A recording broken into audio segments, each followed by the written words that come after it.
Good morning, it's Kimberly Sherry, International Energy Healer, helping you lead a life of wealth without worry. I am back in the San Francisco Bay Area and it has been cold and rainy here, so I'm like bundled up today. What I wanted to talk about today was how committed are you to your story? So a lot of people say they want to change. Hey Brian, nice to have you here. Talking about whether or not people are committed to their stories today. So, a lot of people talk about wanting to create change. Hey Gregory, nice to have you here.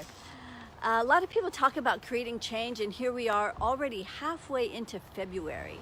And just think about whether or not you're at the same place you were when you said before Christmas, when you talked about all the things that you wanted to change or wanted to do, and whether or not you're still in that same place. So, usually the new year is a time when we start to make commitments, and we are committed to creating some changes, things that we want to do. And everybody, I would say it would be very rare that there's anybody that doesn't want to change something in their life. It's actually the nature of humanity, just the way we grow and evolve, that when we get stuck in a place of a plateau, something's either going to squeeze us out of that mediocrity or out of that sort of plateau into a place where we really, really want to create a change. So that's what I'm talking about today, is how committed are you to creating that change? And believe it or not, it's something that can actually be measured. I was working with a gal in Australia, and we had lunch together and we talked and did some things, and she was very excited and even got her temperature report. And but then she just dragged her feet, just kept dragging her feet, and never quite took that next step. So I decided to measure. I wonder how committed she was to her story. Hey Monica and Angel. And I found out that she was, 95% committed to her story. And so I thought, wow, that made a lot of sense. But then I wondered, is there a part of her that still wants to change? Hey Joseph. Is there a part of her that still wanted to change in spite of being so committed to her story? And found out that she was 50% having a desire to want to change.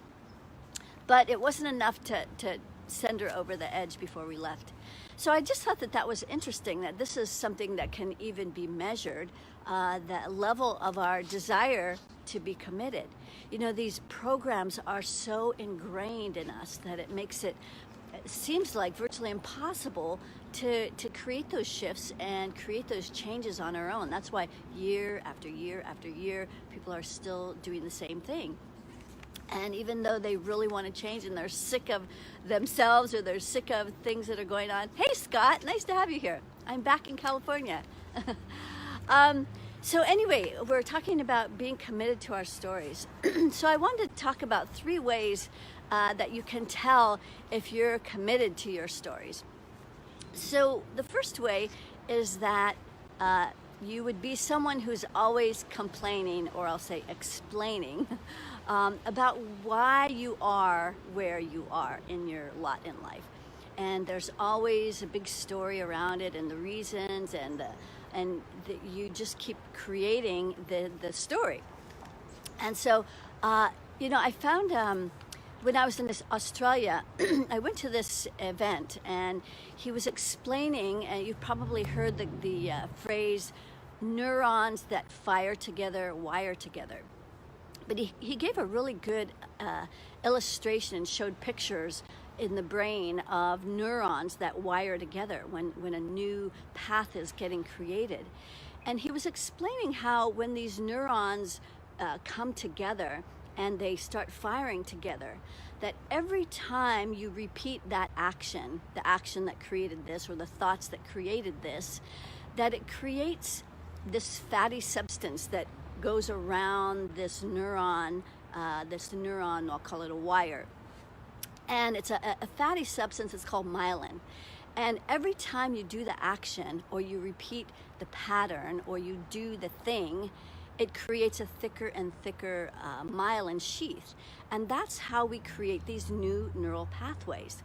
So the old ones, he said that they don't go away. Like you could hand someone a toothbrush 30 years later if they never brushed their teeth, and they would still know how to do that because those wires are connected.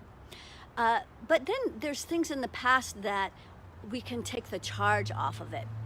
Hey Barb, we can take the charge off of the patterns that we've created so that they don't become that thing that keeps pulling us.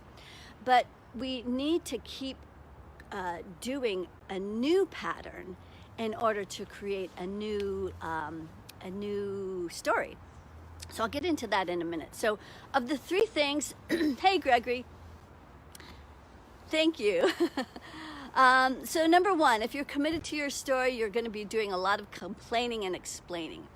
And two, you're going to have a reason or an excuse for every suggestion that someone might give to you as a way to change what you're doing. Like, I can't do it because of this, or, you know, when this happens, then I'll do it. And that story just keeps going on and on. And then the third is that you're unwilling to invest in yourself, either by taking some actions to do something different. Hey, Dallas, I don't know who you are, but welcome. So creating a new pattern to be able to do something different and investing in yourself, whether it's getting help or support. Thank you, Gregory. It is a complex structure. Thank you. Yeah, we really need to start committing to investing in ourselves. And so whether that's getting help and support from, usually not from friends, because you might notice that they're also stuck in their stuff. So you need to get help from someone who has gone past their stories and they know how to create a new path for yourself. So 3 ways that you can take action to start changing these stories and these patterns. So one is you have to take action. You have to do something different. If we want different results, you must do something different. So a lot of people think, you know, that they can keep doing the same thing and somehow something's going to change. But really, the only way out of this story, out of this situation, is you have to move through it. You can't go under, around, over it. You just have to go through it. It's really the only way. And that's the work that people talk about that needs to be done is moving through this.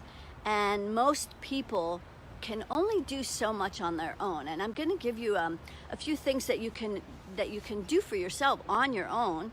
Like I'm going to post a links for some free meditations that you can practice that will start help raising your vibration, because that's the second part, is you can get out of your story by raising your vibration. So everything that you desire is not down in this low vibration, it's in a much higher vibration. So the only way that you're going to be able to access those new ideas, those new patterns, those new stories is by raising your vibration. At least that's the shortcut that I've discovered. Now you can, you know, try getting to those higher vibrations in a different way. But hey Tony. But the important thing is that, and the shortcut is that once you're in those higher vibrations, that's where all the stuff that you want already exists. So that's why I'm a big proponent of doing things that raise your vibration. So these meditations is a free way that you can do that. A second way is that I'm going to also post a link for a temperature report. So this is one of the things I do. I measure more than 30 things that give you a great idea of your vibrational health. Like, where are you in regards to your martyr energy? Is that why you're working so hard and struggling and suffering? Or your victim energy? Is this why you're being taken advantage of? Or your shame? Is this why your clients can't find you? There's more than 30 different things: martyr, victim, shame, anger, how much masculine and feminine energies you have.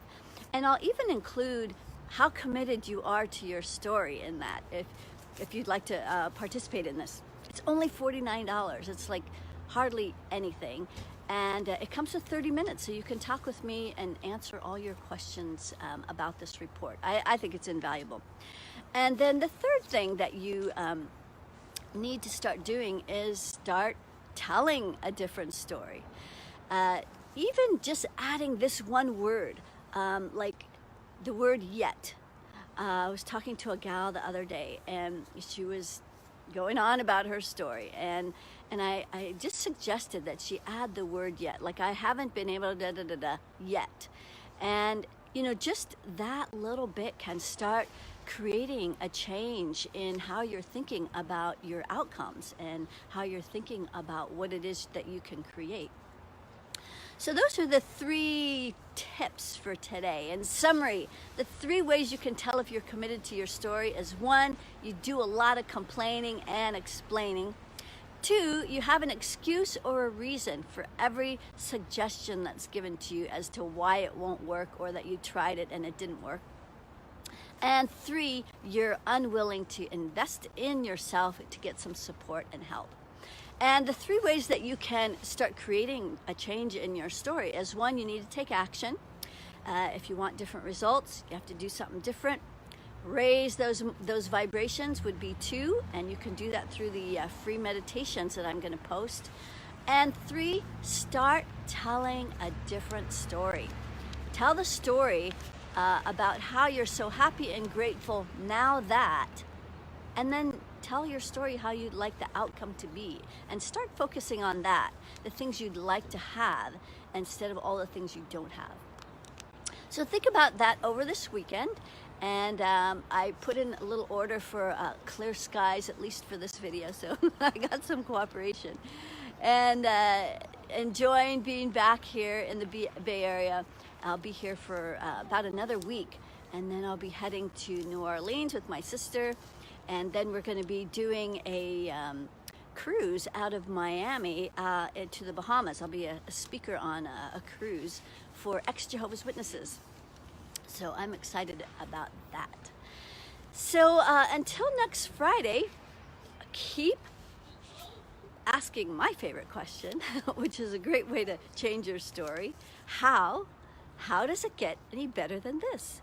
And then stay in that blissful question of, I wonder. All right, thanks for joining me. I'll see you next week. Much love. Namaste.